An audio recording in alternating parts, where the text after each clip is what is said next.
When we say that it is very difficult to conceive this idea that we are going to see some type of change coming from the top, what we mean is don't ever get your hopes up when you get a story like this. You're losing me. As the evangelical backlash against Israel grows inside MAGA, Trump officials threaten reprisals. And that, of course, is a threat coming directly from Mike Hart Huckabee, you know, the evangelical pastor. Oh, my God. Former governor. Who doesn't think Palestine is real. Palestinians aren't real. It's Judea and Samaria. Judea and Samaria. Evangelical. It's disgusting. A recent wave of violence against Palestinian Christians in Gaza and the West Bank is deepening divisions within President Donald Trump's political base over U.S. support for Israel, as frustration grows among evangelical leaders. Are we blocked? It's Haaretz. That's right, we're blocked. Good. I don't want to read them anyway. I don't want to read that. I don't want to read this crap. Screw these people. But there is an important note here. So he is going to lose his base. It's going to split.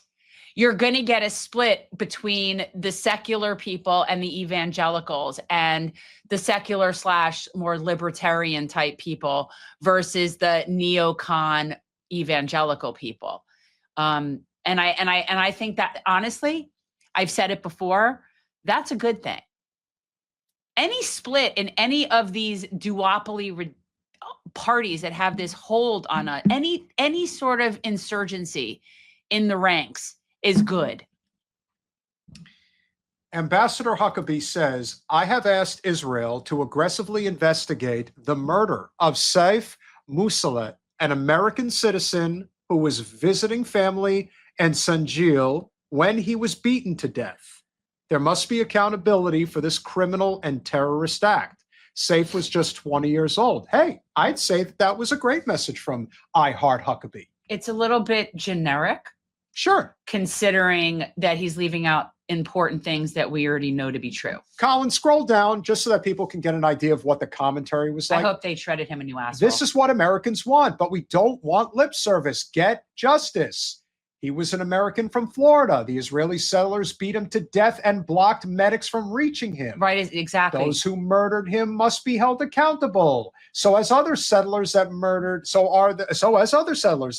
innocent Palestinians. Israelis aggressively investigating their own crimes. I'm sure it will be very aggressive. And that's, you know what, and that's why this goes back to why I don't understand why journalists even show up in certain press rooms.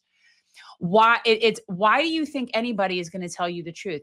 Nobody thinks Israel's going to do an investigation into their own stuff. I'm still waiting for the investigation into Hind Rajab or the 14 medics that were murdered and buried with their truck. We're waiting on that investigation as well. Yeah, good luck to us on that. Friend of the show, Blakely. Wow, I'm honestly surprised that you actually said this, since usually you guys ignore murder of Palestinian Americans. Glad to see it. He deserves justice. And friend of the show, Zachary Foster. Hey, Mike, what will you do if and when there is no accountability? Well, I know what he'll do. Mike is hoping that by then it will already have greater Israel, and there'll just be so much joy in greater Israel that we'll just forget about it. So violence against Christian Palestinians is something that Huckabee is now finding out in real time after visiting the West Bank. And this is no joke. It's not just Muslims, it's Christians too, that the Zio-psychopaths don't really care very much for.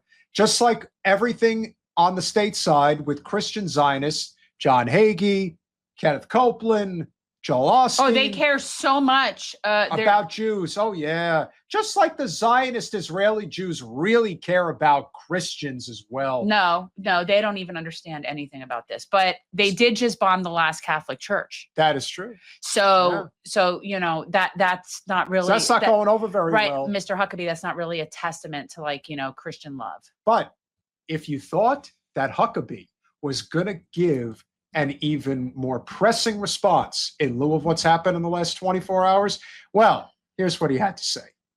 Colin, could you please bring up the last tweet that I sent?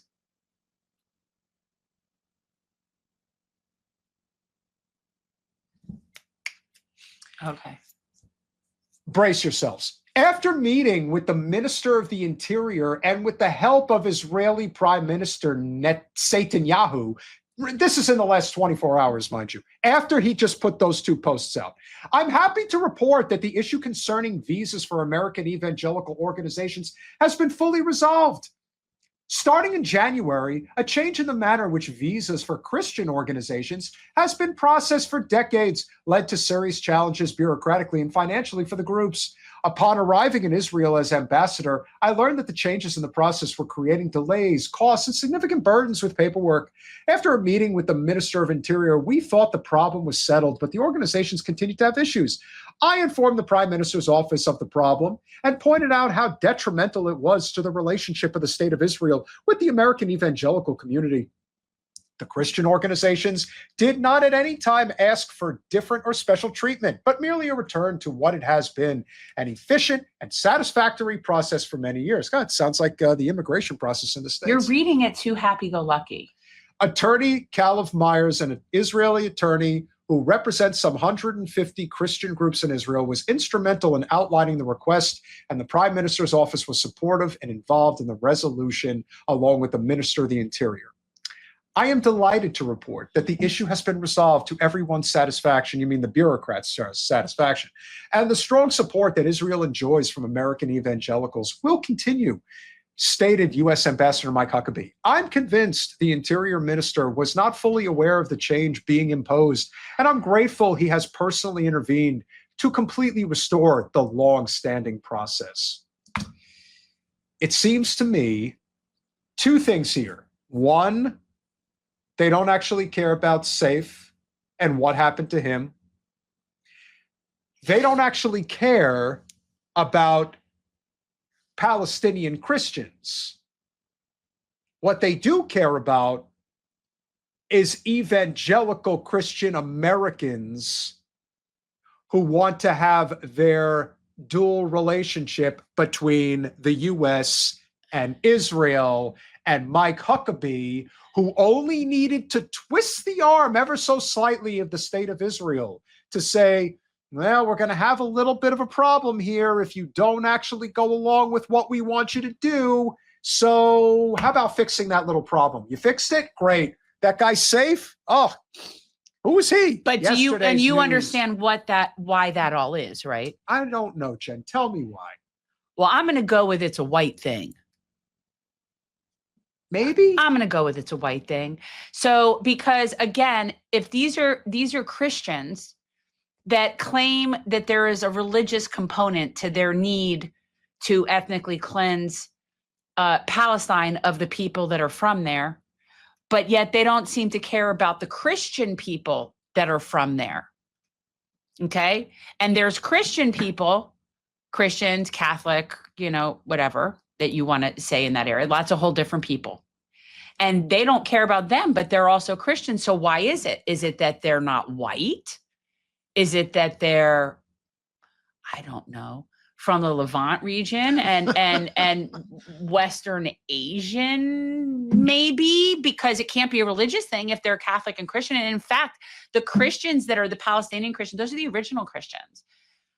That's the thing. Their people were Christians before your people were, playing with dirt and sticks.